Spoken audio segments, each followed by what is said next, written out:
But yeah, so in general, bro, like, well, it's a pleasure to have you here, bro. Yeah, absolutely. It's a pleasure to be here. Thank you guys for having me. Bro, like, it's been what, a couple of weeks that we've been talking about this? Yeah, a couple of weeks. Yeah, we were supposed to film last week. We were supposed to, but then life got in the way. Yotis got a little bit sick. How was that? Was it like a tough? It wasn't too bad. It was just, I think, exhaustion more, to be fair. I think the weekend that we played at Toffler, which was almost a week and a half ago now. Exactly, yeah. That was quite tiring. I won't lie, you saved me though, because I came back from France over that weekend, and the next day would have been filming with you. Oh, yeah, and I was so not. Honestly, it was kind I of. was so not in the mental space to start going on a full-on conversation after like sleeping 5 hours for a collective weekend. So no, me neither. It was exactly the same vibe. Like the night before, I was like not feeling too amazing, so I said maybe we'll see in the morning, and I wake up in the morning, I'm like, no, I cannot do this. No, 100%. Yeah, because that weekend we had 2 gigs on Friday. So I was closing one festival in Delft, and then Toffler after, which was pretty sick. It was my first time having 2 gigs in one night. So I was first time doing that. It was indeed the first time. How does logistically that even work, bro? Yeah, bro. Like this guy just came just came at the club like, I just finished my set. I'm gonna do a set like right after. I'm like, okay, bro. Yeah, so thankfully there was enough time between the sets. So my set in Delft ended at 2. And then the set at Toffler started at 5. So we had 3 hours to do a 15-minute car ride. So it was super okay. But we got to the first venue in Delft around 12. We chilled for a little bit. Set started at 1. Played quite a nice set. Finished at 2. And then I had called this taxi driver that we know, Emre. It's a whole different story because this guy is a legend. Really? Mercedes E-Class 180 down the highway. Okay. But anyway, shout out to him. Shout out Emre. You're a legend, man. Then he brought us super quickly to Toffler, and then we had plenty of time in Toffler just to chill, speak with Turtenhauer, and drink a little bit. Yeah, exactly. not too much. Not a big fan of drinking a lot when I'm playing. Okay, that's interesting. We're gonna get into it. We have a whole great topic about that, bro. You're gonna love it because we got loads of questions about that. I can't wait. But in general, for people who just don't know, like, of course, we know that you're a DJ. But give a little bit of a backstory about who you are and, like, you know, where how did it come from. Of course. So my name is Panos. Jotis is my artistic name. It comes from my full name. So my full Greek name is Panayotis, the first name. That's a nice name, man. It's not. It comes from basically not ancient Greek, but Old Greek. It's Pan Agios, which means forever holy. It's named after the mother of Mary of Jesus, Mary. Okay. The Virgin Mary. So yeah. Damn. So Pan Agio, Panayotis, Jotis, Jotis. Jotis. The pronunciations are the same, but it was the nickname that my brother had for me when I was a baby. When I was a kid. And it stuck to now, of course. So that's how I got my artistic name out of it, and then I grew up playing music all the time. So I was when I was first born, basically my mom and my father sat me in front of the piano and were like, okay, learn. Okay. Really? And I did piano lessons my entire life growing up. From an artistic kind of family, people who were into music a little bit? My parents, not necessarily, like my mom played the piano when she was young, but not really like an artistic family. But my brother was really heavy also. Like he played a lot of guitar, and he grew up in the punk rock and the metal scene, and she got me into that as well. Okay. But I was always more of the piano. Okay, so with a teacher, like at home? Okay. So I did with a teacher, and then I went to a school for it for some time. I did live abroad for a few years, so I was not entirely raised in Greece. I also lived 4 years in the Bahamas and 2 in Jamaica. Damn! Okay. Quite a sick experience. Really, bro? I didn't. Well, okay, I just thought you were just Greek, then came Rotterdam, and man. My childhood story is pretty not messed up. It messed up in a good way. Okay. It's all over the place. Okay. I spent just so many years doing piano, and then eventually, I think when I was about 13, 14, and it was when EDM was really, really big and it was taking over, and then I had more access to everything, and I found out about, electronic music in general, and I started producing. And it took me a very long time to get good at it, to be fair. I think for like the first 3 years, I was just messing around. When I go back to Greece, I moved back to Greece in 2018 when I was 15. And I spent there some time starting to produce, and then I started DJing at some small bars and whatnot in Greece. Okay. So the career kind of you started doing stuff already. Yeah, I started. Initially. It was mostly through family, friends, and whatnot, and just the beach clubs in the summer, playing Afro house and that kind of thing. And just trying to work on my producing, and then when COVID hit and we got the lockdown, that's where I spent a lot of time. Really, I released my first few edits, which I've now taken down. They were like tropical house, progressive house edits of pop songs and whatnot. But it was a very good place to start. Yeah, for sure. And then I moved to the Netherlands and I started my degree at TU Delft for aerospace. So you've been here for like 4 years now? It is my 4th year now. So yeah, I just finished 3 and now I'm starting my 4th. And initially I started, of course, being a house DJ. I was still playing a house EDM kind of thing. Started getting my first gigs around here in the Netherlands and whatnot. And eventually I went to my first rave in early 2023, but almost 2 years ago now. And that changed me and got me into techno. Wow. Okay. That's so a it's story. really raving that got you into techno first. Okay. Yeah, absolutely. Okay. So it was that's interesting because a lot of people sometimes it's interesting to understand where their musical like preferences come from. You know, like for you, for example, it was you grew up in Greece. Along the way, got into music, and then it became techno through other things. But some people, it's like, I don't know, like their friend was rapping, then they started rapping. Yeah. Some people, it's like, so it's interesting to kind of see. To be fair, my musical progression is not very easy to explain. Yeah, no, I get it. You know, I grew up playing the piano, but my brother was into punk rock and metal, so that's what I listened to. And then I had my own little, you know, phases and whatnot when I lived abroad, and I listened to a lot of reggae. I did jazz piano for like 5 years. So I had that phase. Before I came to the Netherlands, and actually like one of my favorite music genres is dubstep and future bass and whatnot. All this more what they call traditional EDM in the States. Yeah. And that was something that I was really passionate about, but there's just no scene for it here. Yeah. And I think you know, trying in the, let's call it the pursuit of finding my own sound, because I feel like that is something that is extremely important as an artist to have your own unique sound. And I found that in techno. Okay, that's cool. That was how I ended up over there. But I've always been a big fan of the harder sound of music. That's why, you know, I came from metal.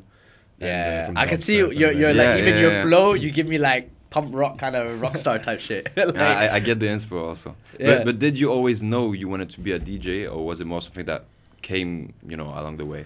I can't say that it was something I wanted from when I was born. Yeah, you know, because I was always, my family was okay, it was artistic and whatnot, but it was very much focused on engineering and the sciences. You know, my mom's an engineer, my dad was an architect. So they wanted you to study it like that. Okay. And I mean, I still did my degree, and I there's a chance, of course, I will do it in the future. I'm not denying it.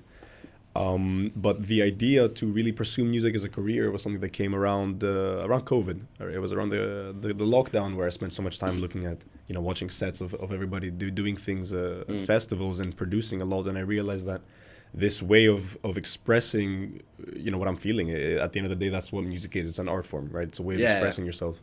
And the feeling, especially I get of, you know, when I make a song and I send it to somebody and they really enjoy it, is like I can't replicate that feeling, you know, anywhere else. It's the best feeling. So do you think it's more, a lot of musicians, I always ask this, is it more the feeling that it gives you that is what drives you to want to do music?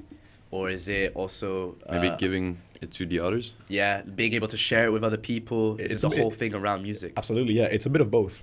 I think just being able to share, you know, I make things for myself. You know, the music that I make is I see it for me as a reflection of what I'm thinking, what I'm feeling, and I try to express that. But then I love sharing that with other people, and I feel like sometimes I make music that people can relate to. You know, especially when it's a bit harder to explain that when you're making techno, you know. I was gonna say, but you take into account that the other people are still gonna listen to your stuff. Like it's a way to go with it. I feel like also, because if you were only to do it for yourself, it's way more personal in an approach to music. Yeah, for sure.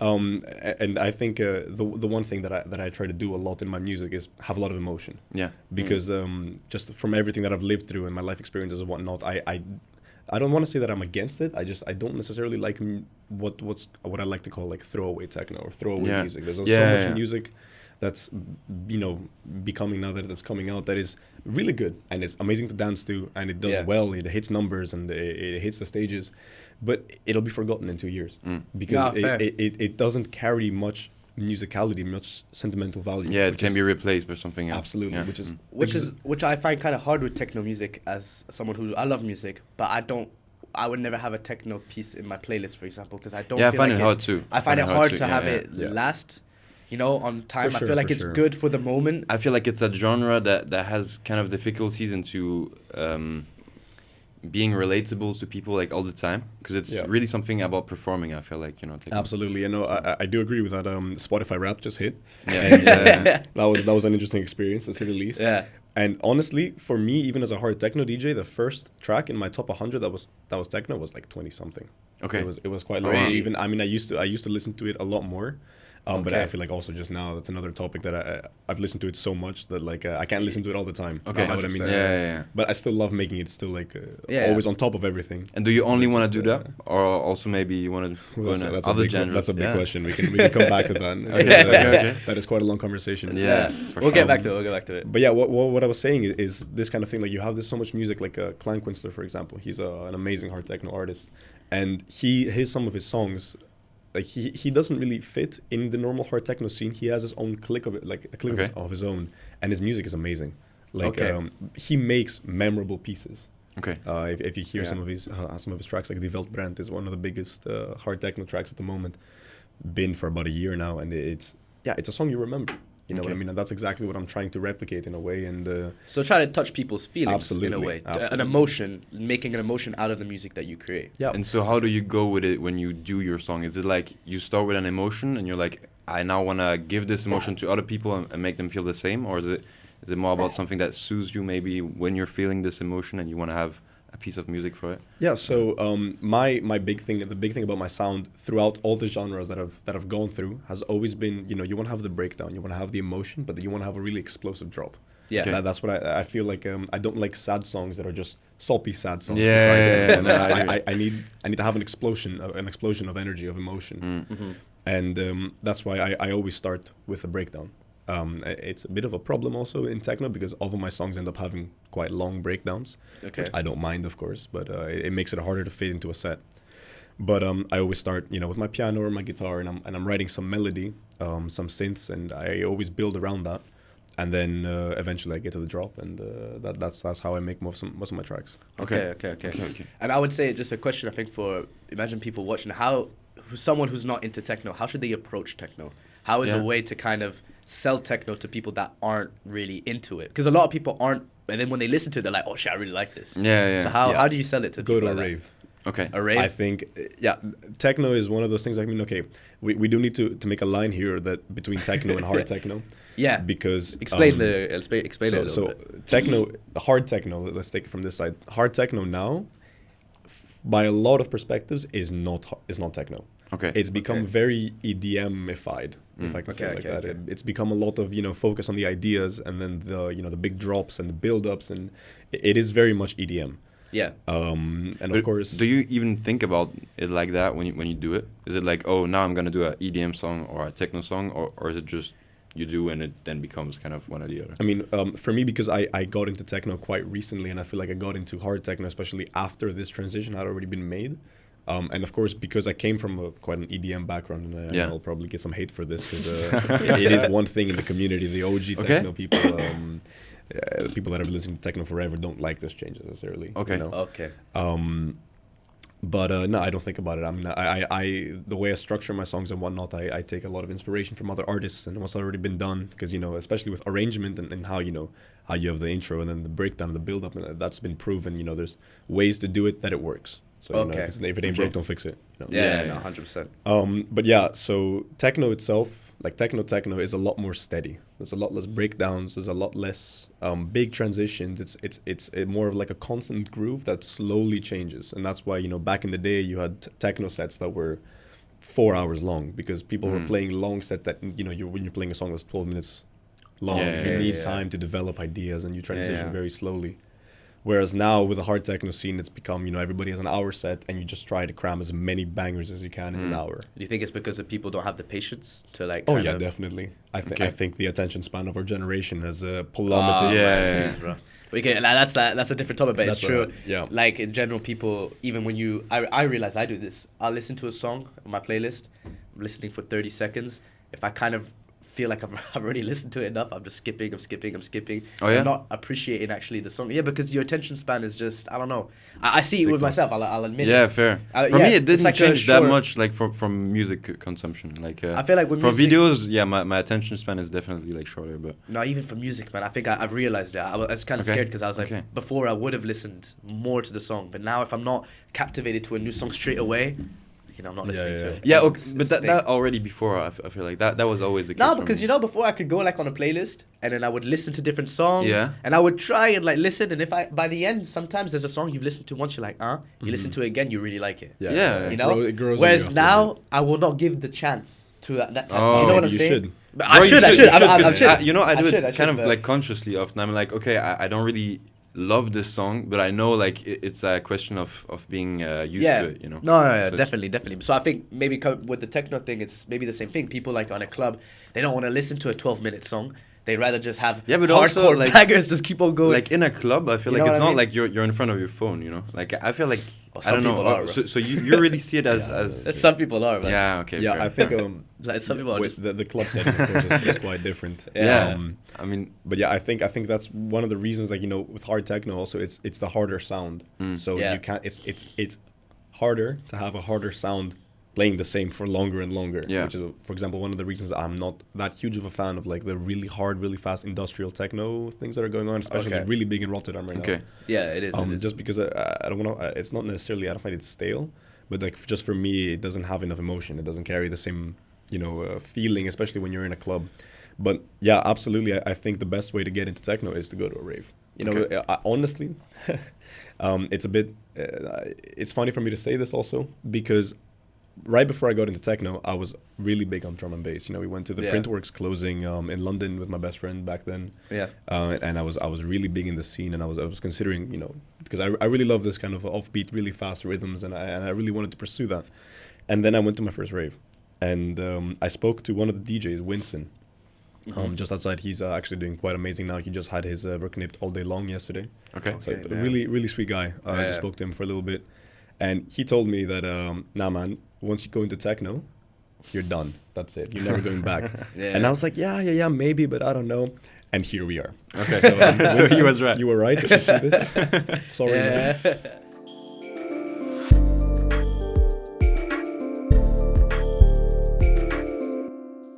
No, I think that's cool. Like, it's cool to like kind of understand your journey, where you come from, like how it grew. Also, like the influence of techno on you personally, and like even when you play, for example, like you said, you always play more for the love of music, or is it also for hyping up people? Because I've realized different DJs when I've talked to people. Some people it's more I love making music. Some people it's I just want to see people like go crazy. Yeah, absolutely. Sure. I do it for the music. Okay. So for the music, so it's not as much. It might be both, but it is both. But my focus is on the music because I believe like this is a quote that I said. To be fair, it's not that crazy complicated. But I turned to my friend and I'm like, you know what? No, let the music speak. Yeah. I believe firmly that if you make good music, if you play good music, people will go crazy.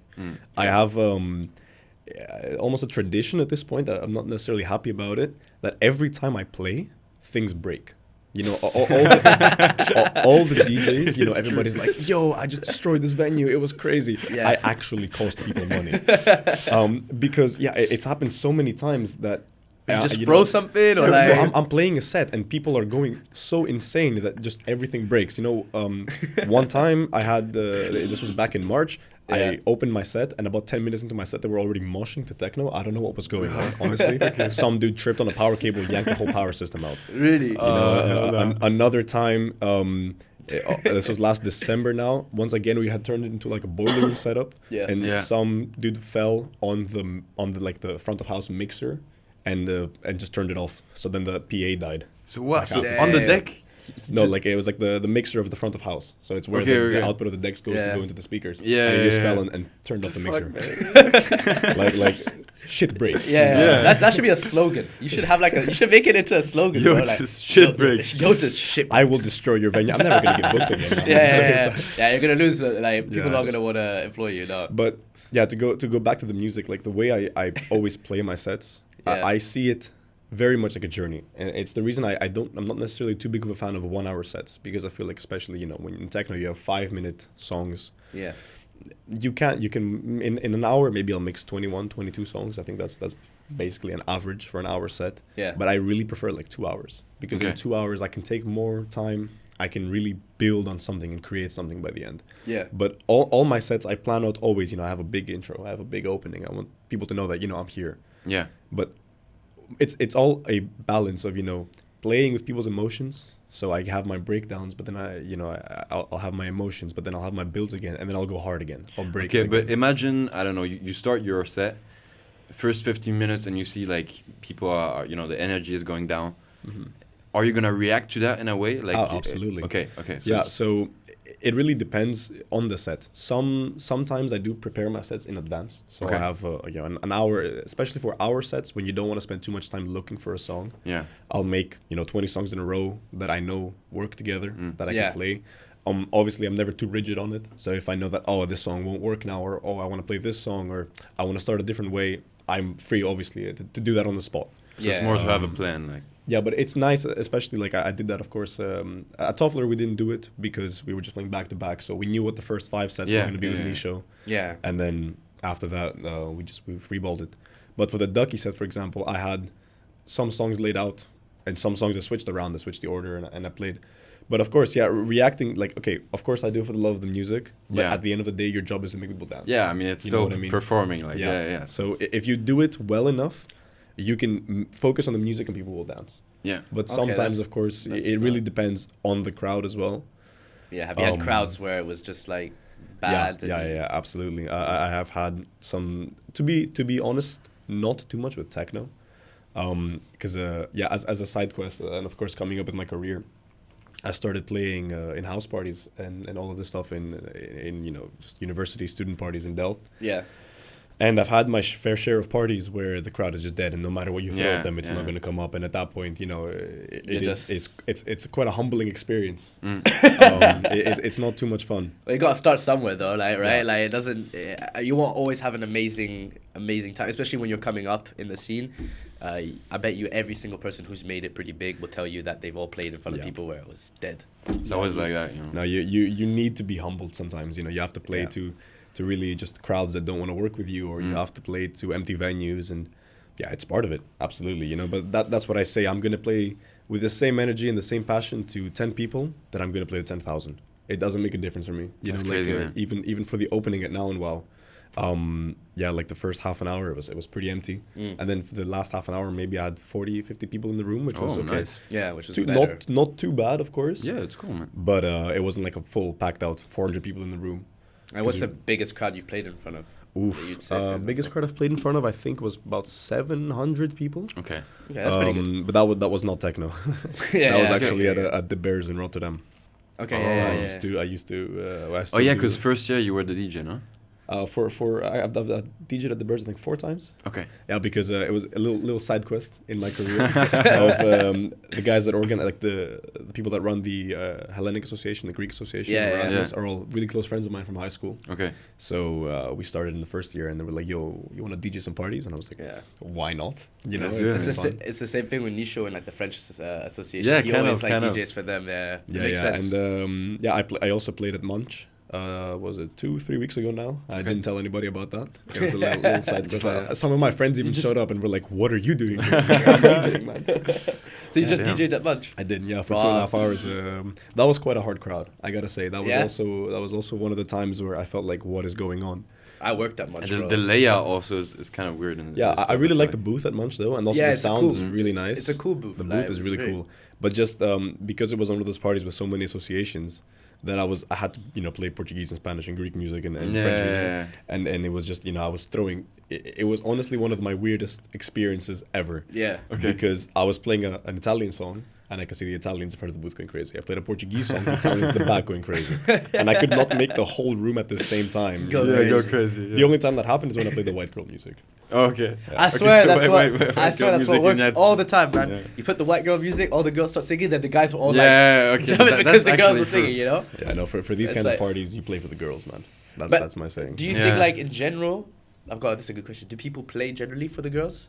I feel like in a club, bro. I feel like the whole business model is around that. Don't you think about it? If most girls are dancing or having a good time, most guys are going to either pretend or want to have a good time. That's what I say, play for the girls, right? I mean, this doesn't apply in techno. And maybe not techno, but outside of it. Not. But, just as a little like segue, since we're talking about this now. Yeah, no, definitely play for the girls. Like, it's not even weird. It's just how it is, you know. When girls are dancing, the guys are gonna go dance. That's yeah. the thing. So you're more chance of getting the crowd. Yeah, absolutely. Yeah. No, that's smart. But I feel like it's also, you know, obviously these parties are not something that I want to keep doing too much. You know, I do it for my friends. You know, I don't really promote it as well because it's not part of my brand image or something. But it's something that I do for my friends. Yeah. Okay.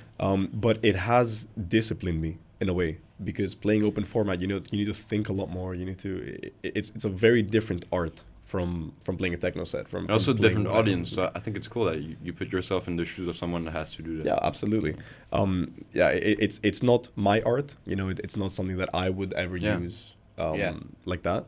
But it really disciplines you, and it really humbles you sometimes as well. You know, because you realize, you know, there's so much more you can do. I think it really is good for developing also artists and DJs. Thinking on your feet a lot more. 100%. And go into like a question that we kind of were thinking about, revolving around clubs and getting venues. How do you get contacted to start playing at these different places? How does it come about? I wish I knew, man.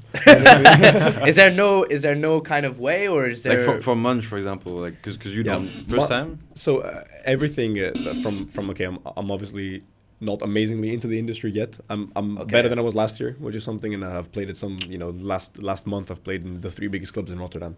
Okay. Only missing Perron now, and then I'll have the whole list. So I'm not complaining. It's portfolio is the bucket list, the to-do list. Exactly. It's going pretty all right, but it's mostly connections, man. It's mostly knowing people. Like the Munch gig, for example, once again, the Greek Society, friends of mine. Toffler was through Max, and I've been supporting a project for almost a year now, and we've been talking about it, and we all had plans to do another event together in May, but that fell through just because of some problems with the venue and whatnot. And finally, it was nice to get the opportunity to play, especially to play together with Nisho now and Toffler. Cool. Now and WoW, I actually won a contest. So it was they were doing a talent night contest, and I submitted a set. You won? And I was me and there were 250 submissions, and they chose the top 15, 14. Oh. Okay. So I made it cool. in. Yeah, it was a honestly pretty cool experience. Yeah. But yeah, that's mostly how it goes. You know, I have been contacted on occasion from promoters, you know, that have seen my music online and whatnot, also with record labels, and I've sent my music out now to a lot of record labels to hopefully I think we're going to show you some of the unreleased tracks. For sure. But yeah, it's mostly just putting your name and yourself out there as much as possible. So it's really about initiative, because that's something that I don't understand so much about DJs, you know, from an outside perspective, that I feel like these DJs just get called maybe or something like that, and then they're just there. But maybe it's actually way more than that, and it's really about, you know. Yeah, this is the one thing I get asked quite a lot, which is like, you know, everybody always talks to me. It's like, oh, it's so easy to be a DJ. You know, you're only working for an hour and you're getting paid an absurd amount of money. And I'm like, first of all, I'm not getting paid an absurd amount of money. Really not. You know, I'm not at that stage yet, because some people do get paid an absurd amount of money. But at this stage, definitely not. But there is so much work and so much preparation that comes to, you know, besides producing and making my own music, which not all DJs do, but that's something that I spend a lot of my time with. But besides that, it's also so much preparation, so much contacting, you know, networking, sending emails, talking to people, all the socials. Like I spend at least 3 hours of my life every day on Instagram, scrolling through the posts and commenting and sending messages to other DJs and, you know, promoting my music, and it's something that takes quite a big chunk of your life. In the industry is just to put your name out there. That's why I go to maybe even a little too many, but I go to as many events as I can. You know, I know there's a small rave happening at now and wow, I'll go. I'll chill for a couple of hours. I'm not even going to stay for the whole night. But I'm going to go because I'm going to meet some DJ and I'm going to talk to them, and then I'll see them one more time, and then it's the same thing. Or maybe you get a chance to speak to a promoter. You know, it's all of these little things that slowly, even if they don't remember you, maybe they'll see your name and say, I remember this guy. Let me check him out. You know, it's just about putting your name out there as much as possible and grind. I think gotta grind, people. Gotta grind, man. Like it's such a cliche thing to say now. It's like, oh yeah, I'm on the grind, bro. Like, but it is the reality. It is, like, you know, especially. In our day and age, I feel like, you know, it's been DJs have been around for so many years now. I don't know why I was looking at my watch. see what year it is. Like, No, but I know you're saying. 2024. Well, it's 2025 soon, bro. Yeah, don't even mention it. We're getting old. I know, man. But it used to be very different. You know what I mean? Like DJs, like the whole scene of DJing and electronic music came from the underground. Right? It was something that people came with and had absolutely no sense of what we're talking about now. And then it grew, and now everybody wants to be a DJ. That's what I say. I think you realize how concentrated the market is. Like in terms of there's so many people now in the music industry in all categories that you really gotta be unique in your way. Yeah. And it also, I'd say, luck, unique, and then also just really hard work. Bro, like this generation, it's like a 3. You need combinations. Football and music, like there's so many people like going into it. Like in our generation, I feel like, and YouTubers. Like I feel like actually YouTubers, bro. I remember from back in the day, I wanted to be a YouTuber. YouTuber when you were 12, 13, watching Minecraft videos, No, it's true. It's true. But there's just so much competition these days, and it's so hard to get attention. And I feel like also the turnover rate is quite high. I feel like there's a lot of DJs and a lot of musicians that, or to be fair, I think it's mostly DJs that get 2 years of fame, and then they disappear into the shadows. Yeah. Because you have to have something really unique, and this is what I was talking about with the throwaway techno. Yeah. Of there's so much music, and that doesn't even stand only for the techno industry. I think it stands for the music industry as a whole. There's so much, like how many millions of minutes of music are uploaded to Spotify every day. Yeah. There is so much content coming out that it's becoming increasingly hard to stand out and make something that is truly unique. Yeah. And that's what I'm trying to do, because I feel like that's the only way you can leave a legacy. You can leave something that people will remember. You can make a song that gets famous on TikTok. Obviously, I would love to do that. Don't get me wrong. I do have to remember where I am still. Because I'm still, of course, far away from achieving that. But that's kind of the vision that I have for this. Is I want to make something special. Okay, I can see that, bro. I can see the determination in your eyes. But it is just work. You just have to grind harder than everybody else. That's not me saying it. That's Ruler. Ruler is a harder styles artist. Makes a lot of raw style and whatnot. We went to one of his talks during AD. Yeah. And really, it was what he said really stood out. We just said, like, there's so many of us in the room, 99% won't make it. Yeah. But it's that 1% that if you work harder than everybody else, that maybe and if you have a passion, and maybe, of course, you also have some God-given talent or whatnot. Yeah. I don't know if I have it. We'll find out. Then you have a shot. Yeah, it really is that. It's like the margins are so small, man. Yeah. But how do you balance actually like this lifestyle with the odds? Like, because on one side you can be like, okay, I want to just put everything in because that's my dream. But on the other side, I guess you're also realistic in some sense, and you gotta have a plan B. Like, absolutely. I mean, that's exactly why I did my degree. So I mean, I have a bachelor's in aerospace engineering from TU Delft. Like it's quite a good degree. It's quite a nice, quite a strong degree. So good degree. Worst case, I can go do a master's and get quite a good job in the aerospace industry. It's something that I am passionate about. Just that I'm a little more passionate about music, just a bit. But no, definitely you do have to balance the odds and balance what you believe in. It is also a little bit of gaslighting yourself. Yeah. You when you have to motivate yourself, and you just have to say, you know what, I will make it regardless. It's inevitable. It's not a matter of if, it's a matter of when. But of course, it is something you have to balance. So I feel like that's for my degree now, and I've given myself a bit of time to just chase music, and we'll see how it goes. To see, like, this year you've taken a year off where you're working on your music, and it's kind of like a gap year, right? Yeah. Let's say, is it kind of make or break? Do you feel it like that? Is the pressure? Do you feel the pressure of like, oh shit, this isn't the time? A little bit for sure, but I'm aware of the fact that these things don't happen in a year. Yeah. The chance of me going from where I was in September, which I had one edit that had gone pretty well. I've played at some clubs, but I haven't really achieved anything. And even to where I am now, now I have my Bring Me to Life edit, which has been supported by I Hate Models, as they're like some really big names in the industry. It's been played all over the world. Yeah. And I've also, as I said before, played at these big venues in Rotterdam, so I'm a little bit better than I was in September. Yeah. But of course, what's the tell was going to come until June. You know what I mean? You can't expect to make it within a year, no matter how much you work. You have to be insanely lucky. Yeah, that's true. That's true. You have to make a lot of right moves, and it's really difficult to achieve that. Now, of course, I have said to myself that I'm at a point that if I see by April, May that it's really kicking off and it's something that I can really push, I'm going to go for another year. Worst case, I'll start a master's, but I can maybe do it slowly. I'm never going to stop pursuing music. Okay.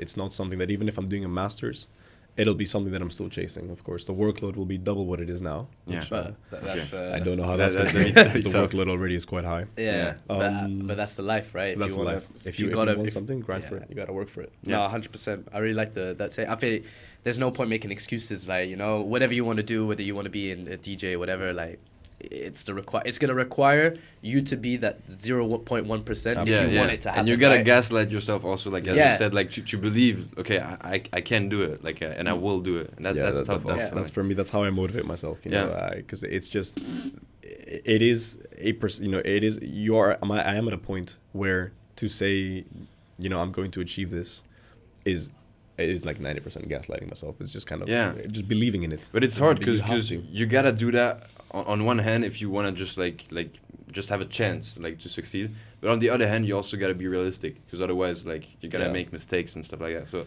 absolutely, it's how do you balance that actually? Like, is it something that you find hard to do, or to be realistic a bit also? Yes and no. I think in the grand scheme of things, it is quite challenging. You know, because when you really want something and you want to just give it your all, but you know, you have to also take care of your future and it's life choices like that. That's like heavy life choices. But in the short term, no, because I've already made the decision of, like, you know, right now, you know, I even told my mom this, of like, yes, I agree with you. I probably need to do a master's. Yeah. But for the next few months, don't talk to me about it. It's full send. You know, I'm fully committed to the music. So right now, it's not difficult. Okay, I like that mentality. And do you? This is a little bit a deep question, but like, do you feel like, because you said you got to believe, you got to gaslight yourself, do you feel like people around you believe that you can make it into that? I believe so. Yeah, because handling kind of like the pressure maybe from around, you know, parents, friends who might not believe in you, be fake about it. You know what I'm saying? Like, No, it's it really depends who you talk to. I think the majority of my friends, I mean, it's quite a bit easier to get support from your friends than it is to get from your parents, for example, right? Because the stakes for them are lower. I am thankful enough that I have quite a supportive network of friends around me, and while not everybody really believes in it, and they love what I do. And you know, that at the end of the day, that's one of the biggest factors of people, especially the people around you, like what you make and what you produce and what you show the world. That's already a good indicator that, you know, you're doing okay. You're doing something. It's taken some time for my mom to warm up to the idea. My mom, she's probably gonna watch this. But I think slowly it's becoming something that's also more supportive about it, just because, you know, you have to show results. You know what I mean? It's one of those things. I can just be saying, I can do this for a year, but then I don't do anything. Then okay, fair enough. But even just saying now, oh, mom, I released a remix, and it's been played at ADE in Amsterdam. It's been played for Verknipt, and you know, you show these stages of like 10,000 people listening to my song, and she's like, that's kind of cool. Okay. Yeah, like it started. So you kind of get to share it with your family. Also. Absolutely. That's cool, man. Don't you think also? I feel like you should. We don't. As young people, we shouldn't accept that our parents are just going to be like, yo, like, go full send, because there's so much that they invest into us, right? So I think it's about proving them. It's about showing them, okay, exactly. You know, and that's just the pressure that comes with it. But you've got to show them, yo, this is why I'm doing this, and these are the results I'm making, and then they start to believe in it. And it's not, you should never blame them, you know what I'm saying? No, for sure. They want the best for you at the end of the day, you know. It's just, you have to show the results. You have to show, I can actually do this. Because, like, if I had a kid and he was like, I want to be a footballer, and I didn't see any reason to believe why you could be, then why would I also be like, yo, so you could believe in them, but it's a tough one. It's difficult, I think. It's tough. Also, you can ask yourself, is that really the role of, like, for me, for example, my parents, I don't really see them as a guidance in terms of the podcast or, you know, my music or stuff like that. But then it depends your relationship. I think it depends on your relationship with them. Yeah, for sure. Like, everyone's gonna have a different way of communicating. Because I see some people are also like very in this approach of, I want to make them proud like so much. I absolutely want them to agree with that. Yeah. Like, there's some things, you know, with my parents, for example, where I wanna make them proud on some aspects, or I wanna make them respect me. But on the others, like, it's really my life, you know. For my music, for example, I don't really care. Like, if they think it's like shit, it, or like, you know, like, who cares? No, 100%. I feel you gotta have a bit of both. I think as you grow, also, like you just said, all of us understand that we're all individuals. At the end of the day, you gotta do stuff that make yourself happy. For sure. Before trying to make everyone around you happy. Like, it's never gonna work. Right? If you live your life like that, then you might as well, like, there's no point. Yeah, for sure. You can't make everyone happy. No, that's true. But I had a really cool question about kind of being a DJ. Can I make a quick point? I'm also impressed that you remember all these questions off the top of your head. Bro, it's just tell the people so how good we are at this. We have a little trick though. We have a trick. I have the questions here. Yeah. And so I just know he knows like sometimes like some questions go together. Okay. So I will say something and he already has the next one, All right. But cheeky. Yeah, it's just a way because we've done so many of them now that I've kind of you're used to doing it now, absolutely. But the question I had was more to do with when you're a DJ, there's this big sense of like validation, kind of being validated sometimes by the crowd, or even it can give you a rush of an ego and stuff. How do you manage that? I'm just talking for DJs in general, but you can talk about yourself specifically. But how is it to do that? Because it can kind of give you big-headed, but it can also humble you. So how do you manage that? So I do know in the scene that it is not necessarily. I feel like it's something that used to be a bigger problem. I feel like it's something that is calming down now. Is that everybody has a big ego, and of course you do have a lot of DJs with big egos. I know some myself. Of course, I'm not gonna give any names. No. But I know some people that even small amounts of fame have gotten to their head. Yeah, it's unfortunate, but it's something that I, as a personality, I never had. Of course, when you're playing a set and always the feeling you get after if it was a really good set and, you have so many people rushing you and always for me, sets are a blur. Like even the Now, my opening set was just an hour of, I don't know what, I'm so locked in, I'm focused, come out of the set and then it's a blur and I come off, I go up to my best friend, I'm just like, type shit, move on. And I get rushed by people. Yeah. Traditions. Yeah. And I get rushed by people. I'm like, oh, amazing set, man. I really enjoyed it. And of course, I always say, like, I really appreciate it, guys. Thank you. But it's all a bit of a blur. And I'd never let it get to my head because I know that, I'm aware of the quality of what I put out because I've put a lot of work into it. Yeah. And I think I am the most self-critical person of my own work. So sometimes I make something and I'm like, this is shit, and I show my friend and he's like, bro, this is amazing. Sometimes it's also the other way that I say, oh, this is amazing. My friend is like, nah. Yeah. But that's when you go back to the drawing board. And for me, I know of the goals that I have for myself, and it's not that I'm not going to appreciate it and enjoy it until I get there, because I absolutely do. Every day that I get to perform in front of people and make music, honestly, is a blessing. Yeah. But yeah, I just I try to stay humble, know that I still have a lot of work to do, know that there's still so much more to accomplish, and I can always be better. No, 100%. That's a good attitude to it.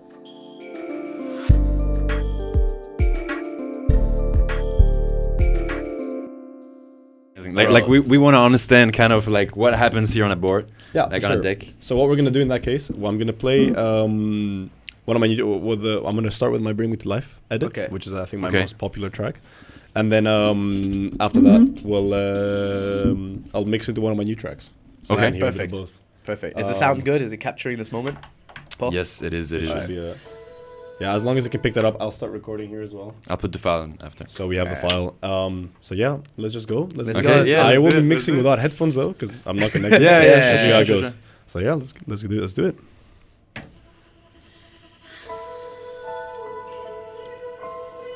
So what do you do now? So now I'm just making it a bit louder, just so it can be heard better by the microphone. I will overdub it anyway. Okay. Yeah.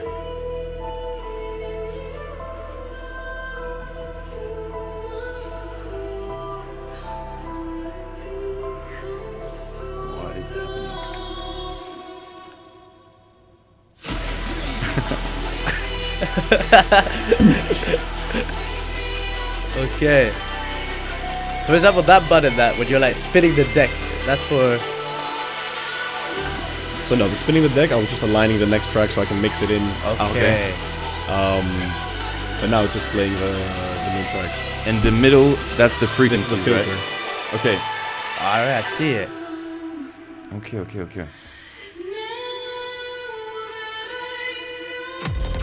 Okay, so you've built it up basically. You build it up. So I had the build up that comes in with a normal song. Yeah.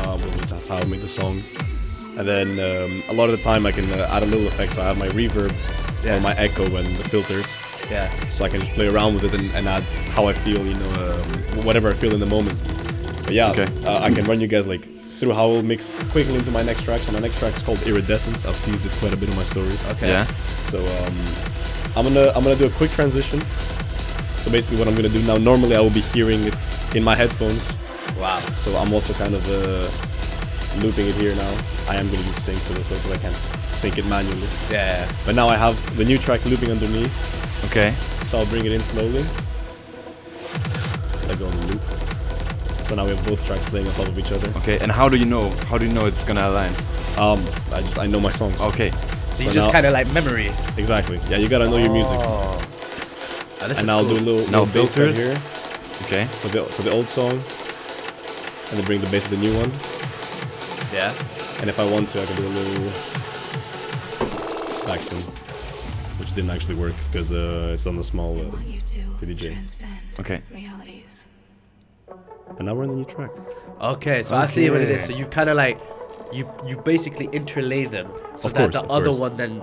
But see, I don't know, how do you guys? That's what I was gonna say. How do you guys know when to start interlaying? Yeah, shit, that's what confuses me. Like you gotta be very precise. Listen to this for a second. This is my new track. It's called Iridescence. All right, new track, people. Sounds good. This is a premiere, bro, on the show. Okay, they're really building up, yeah.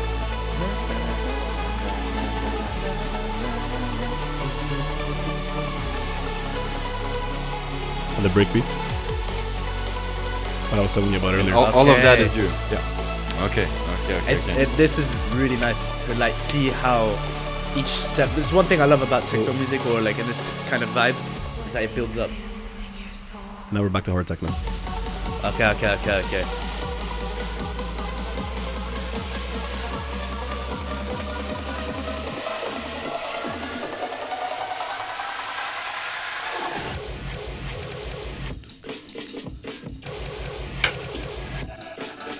All right. Damn, it's going for like all the emotions. This is actually really But good. you know, the thing is, like, weirdly enough, like watching the process makes me more intrigued by techno than just listening to like that in the club. Yeah. So yeah, that's my new track. Damn. Okay. Yeah, that's really good. So that's man. so shout out the song. What's the song called again? The song's called Iridescence. Iridescence, yeah. There's no home for it yet, actually. I don't have any plans to release it too soon. Okay. Any record labels that are out there, if you're interested, call me. If they're watching the pod, if you're watching, you know where to find me. Yeah, I hit him up. His Insta will be right here. Hell yeah, just on my forehead. On your forehead right now. It's one of those tracks that I'm really happy with, and I really would like to find a proper home for it instead of just releasing it by myself. Yeah. But as you saw, like both the tracks, of course, we have the Bring Me to Life edit. It's been supported by some really big artists. But also with Iridescence, it's like, you know, how I always have this breakdown. You get the emotion out. You heard like how it went to nothing, the new track. And then it built up slowly with the trance plugs and came slow, and then it had this big moment with the synths, but then it kills it again, and then you go back into the build, and you're like, okay, shit, here we go again. We're back to hard techno. But it's pretty crazy also how you can do a mistake. Like it's like a piano or, you know, a violin or something like that. Like, yeah, of course. I mean, to be fair, I don't know. I can't hear it very well. I was hearing everything through the mic. For you guys at home, this is going to be overdubbed because we couldn't plug it in. So honestly, it might sound completely horrible, but we'll find out. Well, we'll find out. I was doing it completely off of muscle memory, you know, for what I would play.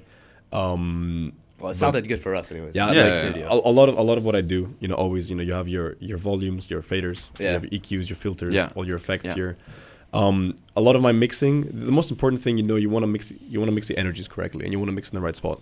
Okay. I use the decks very much like an instrument more than anything else. And I think that's a lot of the time what can make mixing and can make you know, the way you mix as a DJ can make it a lot stronger. You know, you use it makes creatively. Instead of just sticking songs together randomly, you know, if you can use it creatively, and you know, you can do all sorts of cool things with loops, you can do all sorts of cool things with effects and pitches, and the way you EQs, you know, it's like producing live. I think people don't put enough value on it today, you know, on these DJs, because there's a lot of DJs also that just come with a playlist, I feel like, you know, and they just do like little transitions.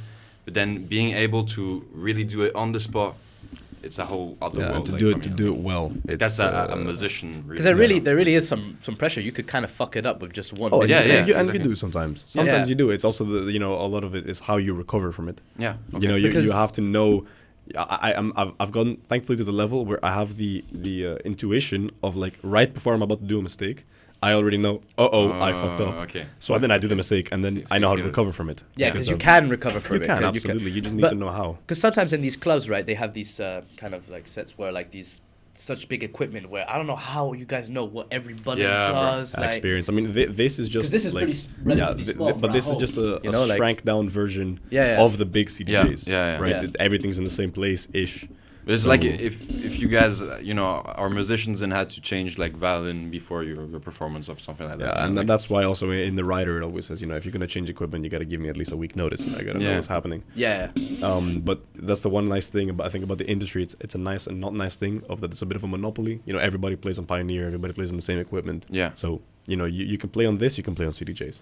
Okay. Yeah. But that's perfect. No, I mean that's started on how much would this cost, for example? This is about 300 euros, I think. So for anybody who would want to be like interested in being a DJ, absolutely, this is like something to start. This is where I started. This is the DJ 400. Yeah. And I think it's the best entry level thing you can do. I have played a lot of gigs on it. Somebody has landed on this. This is kind of broken now. Right? Like this is. Someone's just like jumped on that. Yeah, actually, one of my first gig ever in the Netherlands was a house party. Or like at a common room, and some dude fell on my old laptop and broke the screen. And also broke this, and it was a mess. I'd be so pissed, man. As I said, the tradition of shit breaking. Yeah. I'm saying, make it into a slogan whilst we're at it, bro. You might have to, never get booked again. But, yeah, you never get booked again, but you might have that to. could be the title, actually. Yeah. Jotis, shit just break. Shit breaks. Shit just goes to waste. Shit just breaks. Okay, shall we go to the quick fire? Let's do it. No, okay. We're going on the quick fire questions. Let's do it. Okay, so first of all, who is your favorite DJ? Oof, it's a very big question. I think my favorite DJ in terms of music and the way he plays right now is Alignment. He's quite a big name in the hard techno industry. Growing up, it was Martin Garrix. Okay. Martin Garrix was my legend. Yeah, he's an absolutely amazing musician and producer. That's a good one. Like I remember him when I was young. Martin Garrix. Yeah, he's like one of the main ones everyone knows. I think. Yeah, for sure. I mean, he's one of the legends. Of course Avicii as well, but I think right now definitely Alignment is like my biggest inspiration. Also in terms of how I play, like I've looked at a lot of his sets and taken a lot of inspiration from the way he does transitions and whatnot, and the way he curates his own sound. And of course it's how I've been able to find my own sound. Yeah. Okay. So Can I say one that I think? Yeah, sure. You know DJ Snake? Yeah. Bro, that was my childhood, man. Okay. DJ Snake's the man, bro. Shout out to him, bro. DJ Snake's a legend. No, because he's made it like really big. Like he's made like, but he's more like mainstream commercial and stuff. Yeah. But it's not techno at all. But I don't know. Just shout out to DJ Snake. For sure. That was DJ one. Snake, my boy. Okay. Wakanda forever. That was a backstage BTS joke from before. For real. Okay. Keep going. So, what song are you obsessed with lately? Oof, that's also another question. It is indeed a question of all time. Yeah. I think the last couple of weeks I've been listening to a song called Shimmer by David Strasser is his name. Okay. Yeah. I have no idea what that is. Let's put it in. Yeah, I don't know. Put it in. So, give a little vibe. It's a super melodic, hard techno-y kind of scranzy track. Yeah. Honestly, one of my favorites, and it's exactly like the kind of sound that I really love. I played it also at Now and Wow. It's an amazing track. Okay. Okay. So where do you usually find your inspiration? Everywhere. Okay. It's one of those things that it comes to me. I a lot of the time when I spend some time, like I think my most creative place is probably my summer house back in Greece. Yeah. Just being able to spend time alone, just by the water, seeing the trees and just sitting down. But it really depends. I can sit down in a studio with thousands of years of equipment surrounded by me and just sit there and do nothing because it's not hitting me, and then I can be just me and my laptop sitting on the beach. And I get the craziest idea. Yeah, okay. The idea for Bring Me to Life, my edit, which is now almost 20K streams now, and we were talking about it before. I actually got it in Zanzibar, in Tanzania. I was on vacation with my mom, and we were just sitting I was waiting for the wind to pick up so I could go kite surf. And I was listening to the original track, and I was like, yo, this could actually be insane. So then I really quickly brought my laptop out, sat for 20 minutes, and I made like the first demo. And I showed my mom, and she was like, "Oh yeah, that's cool." That's crazy. Okay. It's funny because we had another DJ on like last year, like Emmy. Yeah, Emmy Navarro. And he had some stories like that too. Like I feel like on the go, it comes in the weirdest moment. Yeah. And also like I had the first drop and the first part of the track for so long, and I didn't know how to continue it. Right. Where the second part where there's like full acid and there's like almost like a drum and bass beat going on, and that idea I got again at my summer house fully randomly, I was like, I don't know what to do here. Let me do some really weird shit. And that really weird shit, now I have a clip of Azir playing it to 3,000 people in Amsterdam, you know. Yeah, damn. Yeah, no. Damn. Okay, so maybe to have a bit shorter answer for that question, what inspires you? Is it a song, an artist, a set?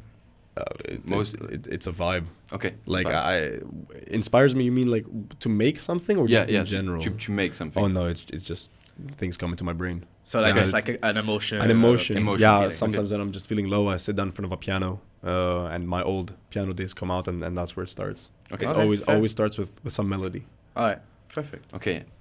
What's the weirdest inspiration you ever got? Yeah, I'm gonna talk about. That was like an awkward one. That's under pressure, bro. Okay, weirdest inspiration. I'm not sure, but I can tell you like the weirdest thing I've done recently. I've made. My friends are gonna love this.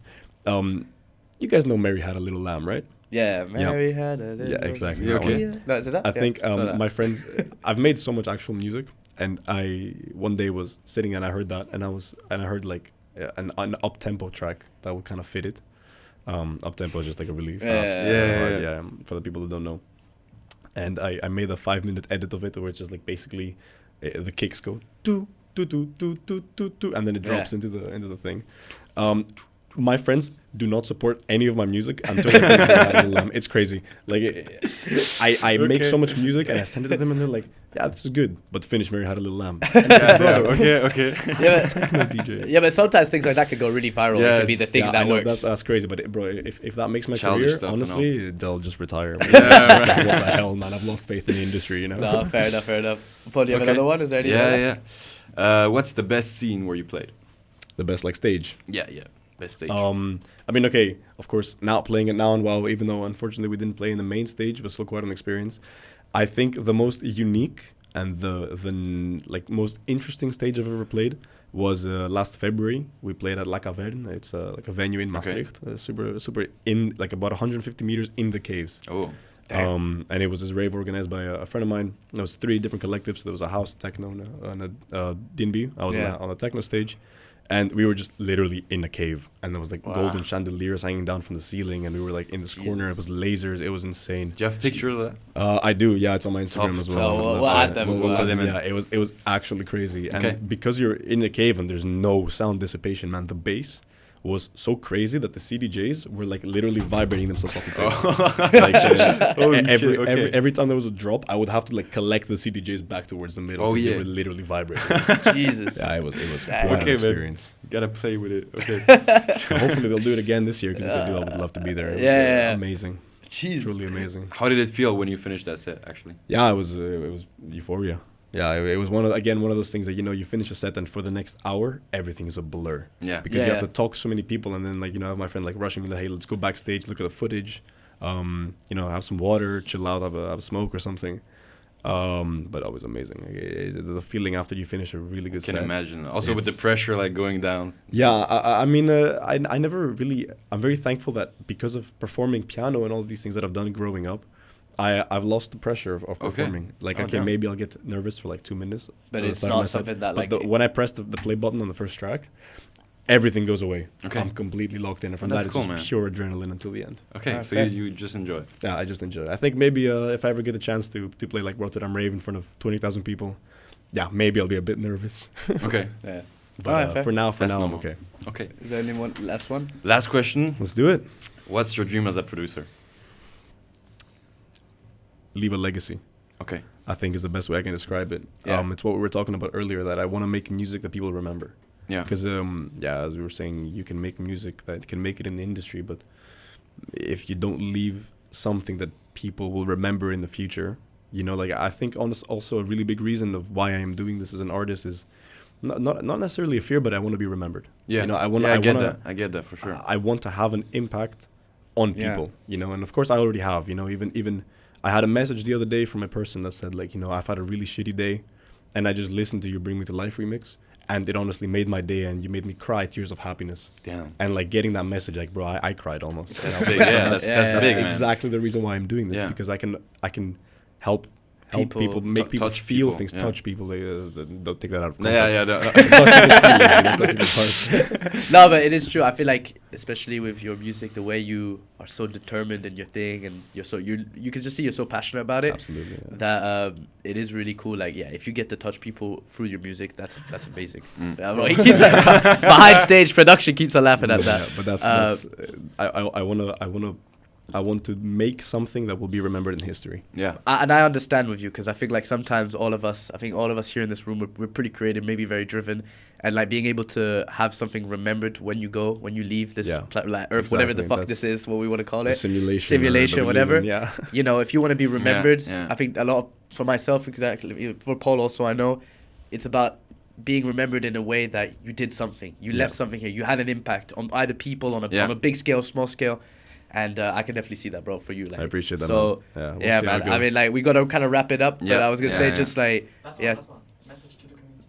Yeah, I know, but let me just wrap it up. This is the wrap up. Well, why does production always got to get involved in my wrap up, bro? Production. Question it, yeah. No, I was going to say, yeah, I think, honestly, pleasure having you on, bro. I appreciate that. It was a pleasure being here. Like, very, very, very, very, very talented in what you do. You showcase that. So everybody can go see you, I think, on Insta. We'll put your Insta up here. Production will add the Insta there. Right yeah, exactly. And yeah, man, just any last words you might want to say to the community, any advice you want to give to people? Stay true to yourself. I think that's also one thing a lot of people say, but it really does count in this industry. You know, it's you have to find where you are. You have to find your niche. You have to find what makes you as a person special, because we all have it. And full send it. You know, send it, bro. You only live one life. You only have one opportunity to chase your dreams. And I'll be damned if I'm going to be 50, 60 years old, looking back at now in my 20s and being like, shit, I wish I had full send. I wish I had done it. It's the regret, bro. It's the regret. Man. So, be realistic. Know what you need to do. Make a plan and full send. Okay. Chase it. Chase your damn dream, bro.